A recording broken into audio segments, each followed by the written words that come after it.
स्वास्थ्य के बारे में। इससे पहले हम लोग स्वास्थ्य के बारे में जान लेते हैं कि आखिर में स्वास्थ्य जो होता है क्या होता है। तो चलिए हम लोग समझते हैं। सबसे पहले देखेंगे रिप्रोडक्टिव हेल्थ यानी जनन स्वास्थ्य के बारे में हम लोग पढ़ेंगे, लेकिन इससे पहले हम लोग स्वास्थ्य के बारे में जान लेंगे यानी हेल्थ जो क्या होता है। सबसे पहले देखेंगे WHO यानी विश्व यानी वर्ल्ड हेल्थ ऑर्गेनाइजेशन, यानी एक ऑर्गेनाइजेशन है, यानी ये विश्व में ऑर्गेनाइजेशन है यानी संगठन। और ये संगठन यानी WHO कहता है कि एक व्यक्ति जो होता है उसे तीन तरह से स्वस्थ होना चाहिए, यानी पहला शारीरिक,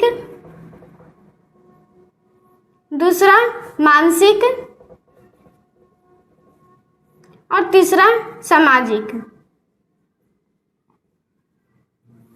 अब हम जानेंगे कि शारीरिक स्वास्थ्य, मानसिक स्वास्थ्य और सामाजिक स्वास्थ्य क्या होता है। सबसे पहले इसे हम एग्जांपल से समझेंगे कि शारीरिक स्वास्थ्य क्या होता है।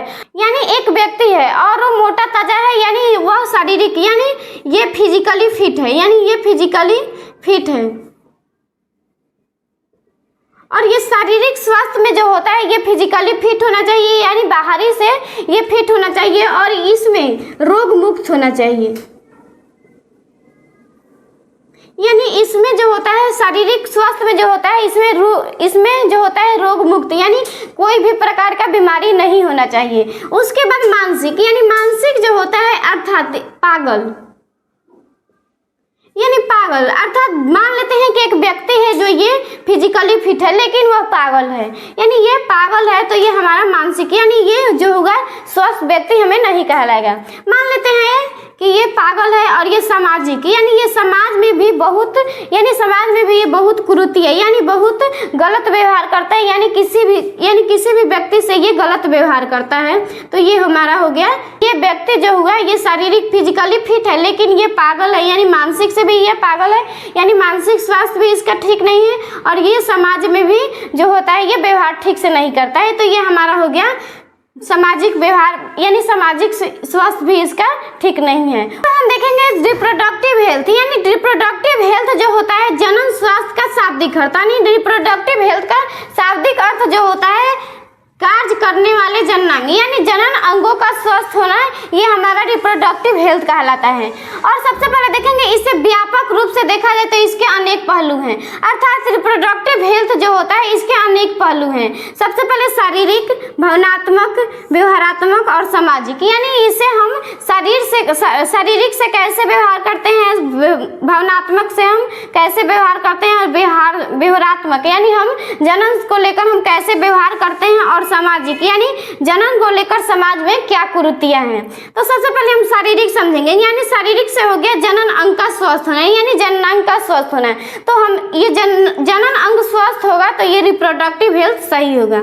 उसके बाद भावनात्मक, यानी जनन संबंधी को लेकर हमें भावनात्मक रूप से सकारात्मक होना चाहिए। उसे हम जानेंगे व्यवहारात्मक, यानी व्यवहार का हम सबसे समझेंगे कि हमें जनन संबंधी को लेकर हमें व्यवहार कैसे रहना चाहिए। इसके बाद जानेंगे परिवार नियोजन कार्यक्रम, अर्थात परिवार नियोजन कार्यक्रम क्यों शुरू किया गया।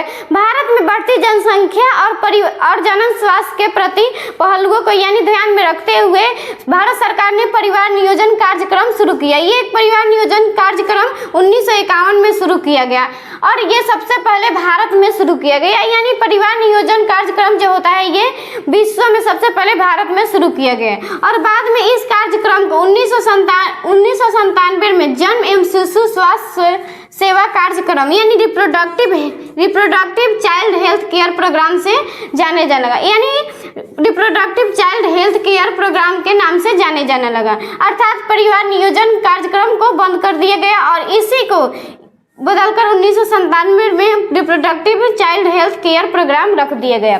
उसके बाद देखेंगे जनन स्वास्थ्य प्रति लोगों में जागरूकता पर आने के लिए विभिन्न क्षेत्रों में कार्य की, यानी जनन स्वास्थ्य के प्रति लोगों में जागरूकता लाने के लिए बहुत सारे कार्यक्रम शुरू किए। सबसे पहले विभिन्न प्रकार के दृश्य और समाचार पत्रों के माध्यम से लोगों में जागरूकता बढ़ाई, अर्थात समाचार पत्रों के सहारे और दृश्य यानी नाटक करके और ये बहुत सारे नुक्कड़ नाटक स्लोगन भी करके बहुत किया और अर्थात इसमें जनन स्वास्थ्य के प्रति इसमें जागरूकता आनी। उसके बाद जनन स्वास्थ्य के प्रति लोगों को जागरूक करने के लिए एक बहुत महत्वपूर्ण भूमिका होती है, यानी अभिभावक से जो हम जान सकते हैं जनन स्वास्थ्य के बारे में। उसके बाद नज़दीकी रिश्तेदार, यानी नज़दीकी रिश्तेदार भी जो होते हैं वह उनसे हमें जनन स्वास्थ्य के प्रति व्यवहार रखना चाहिए। उसके बाद शिक्षक, यानी शिक्षक को भी जो होता है जनन स्वास्थ्य यानी जनन के बारे में हमें बताना चाहिए। उसके बाद दोस्तों को भी, यानी दोस्त भी जो होता है उससे हमें जनन स्वास्थ्य के बारे में डिस्कस करना चाहिए। इसके अतिरिक्त शिक्षा में जनन संबंधित शिक्षा को भी शामिल करना, अर्थात शिक्षा में जनन स्वास्थ्य को प्रति, यानी शिक्षा में जनन को, यानी जनन स्वास्थ्य और जनन को शामिल करना एक महत्वपूर्ण क्रिया है। इसके बाद हम जानेंगे जनन संबंधी शिक्षा में महत्वपूर्ण बिंदु, अर्थात जनन संबंधी शिक्षा में हमें क्या क्या महत्वपूर्ण बिंदु, यानी हमें क्या क्या जानना चाहिए।